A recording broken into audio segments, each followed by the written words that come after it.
Electronic media print media మిత్రులందరికీ నా నమస్కారాలు తెలియజేస్తా ఉన్నాను.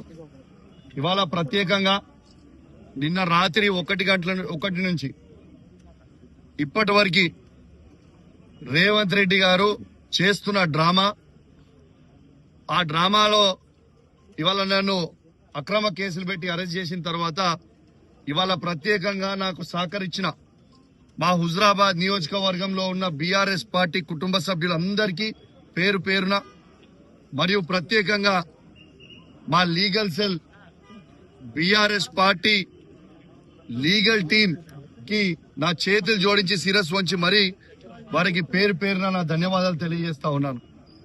అదేవిధంగా ఇవాళ తెలంగాణ వ్యాప్తంగా మొత్తం మన బీఆర్ఎస్ పార్టీ కుటుంబ సభ్యులు మరియు ఆ బీఆర్ఎస్ పార్టీ కుటుంబ సభ్యులతో పాటు ముఖ్యంగా మా కరీంనగర్ మాజీ పార్లమెంట్ సభ్యులు వినోద్ కుమార్ గారు, దయాకర్ రావు గారు, మాజీ మంత్రి గారు, వినయ్ గారు మరియు ఉమ్మడి వరంగల్ జిల్లాలో ఉన్న శాసనసభ్యులు, మాజీ శాసనసభ్యులు, కౌన్సిలర్లు, సర్పంచ్లు, ఎంపీటీసీలు మరియు కరీంనగర్ జిల్లాకు సంబంధించిన శాసనసభ్యులు, మాజీ శాసనసభ్యులు అందరికీ కూడా నా చేతులు జోడించి శిరస్సు వంచి మరీ నా ధన్యవాదాలు తెలియజేస్తా ఉన్నాను.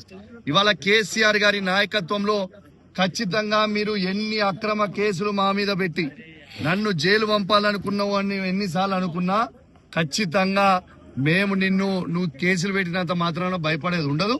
ఇంకా రెట్టింపు, ఇంకా కౌశిక్ రెడ్డి నువ్వు ఎన్ని కేసులు పెడితే కౌశిక్ రెడ్డి మీద అంత AK-47 అయితే గుర్తు పెట్టుకో మిస్టర్ రేవంత్ రెడ్డి. నీ కేసులకి భయపడేటోడు ఎవరు లేదని సందర్భంగా తెలియజేస్తా ఉన్నా. ఇంకా ఎక్స్టార్షన్ అని పెట్టిండు. ఎక్స్టార్షన్ అంటే ఏంటిది? ఇలా రేవంత్ రెడ్డి గారు కాంట్రాక్టర్ల దగ్గర 20% కమిషన్ తీసుకుంటుంది. ఎక్స్టార్షన్.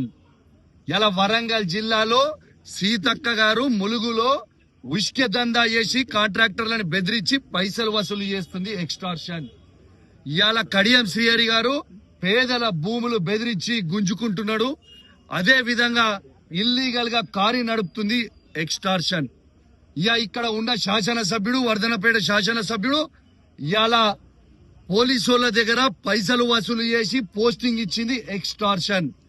బిడ్డ మీ బట్టలు ఇప్పుతారు రేపు మొత్తం బట్ట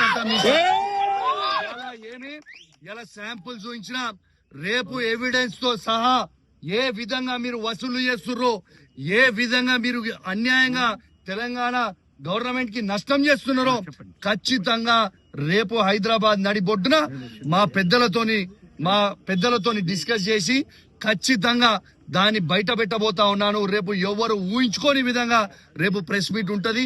అన్ని నిజాలు మొత్తం కూడా బయట పెడతామని చెప్పి కూడా ఈ సందర్భంగా తెలియజేస్తూ మరొక్కసారి కేసీఆర్ గారికి, కేటీఆర్ గారికి, హరీష్ రావు గారికి మరియు మా బీఆర్ఎస్ పార్టీ కుటుంబ సభ్యులందరికీ కూడా మరొక్కసారి నా చేతులు జోడించి శిరస్సు వంచి మరీ మీ అందరు కూడా ధన్యవాదాలు తెలియజేస్తూ, మరియు మీకు పొద్దున్నే కేటీఆర్ గారు, హరీష్ రావు గారు మా బీఆర్ఎస్ పార్టీ ట్వీట్ చేసింది.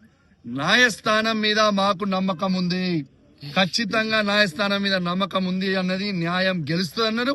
ఖచ్చితంగా న్యాయస్థానంకి కూడా ఉన్న వాళ్ళందరికీ కూడా నా ప్రత్యేకంగా ధన్యవాదాలు తెలియజేస్తున్నా. ఎందుకంటే న్యాయం వైపు మీ అందరు కూడా నిలబడ్డందుకు అని చెప్పి కూడా ఈ సందర్భంగా తెలియజేస్తూ మరియు సెలవు తీసుకుంటా ఉన్నాను. రేపు ఇంకా డీటెయిల్ గా కూడా రేపు పొద్దున కూడా మాట్లాడతా. ఎందుకంటే మీ అందరు కూడా పొద్దున్న నుంచి టైర్డ్ అయి ఉన్నారు, చాలా ఇబ్బందిగా ఉన్నారు. రేపు నేను హైదరాబాద్ లో తెలంగాణ భవన్ లో అద్భుతంగా ప్రెస్ మీట్ పెడతా. డీటెయిల్స్, చాలా డీటెయిల్స్, ఎన్ని స్కాములు ఈ వరంగల్ జిల్లాలో ఉన్న నాయకులు, మంత్రులు ఏమేమి స్కాములు చేస్తారో మొత్తం కూడా బయట పెడతా అని చెప్పి కూడా ఈ సందర్భంగా తెలియజేస్తూ సెలవు తీసుకుంటాను. జై తెలంగాణ.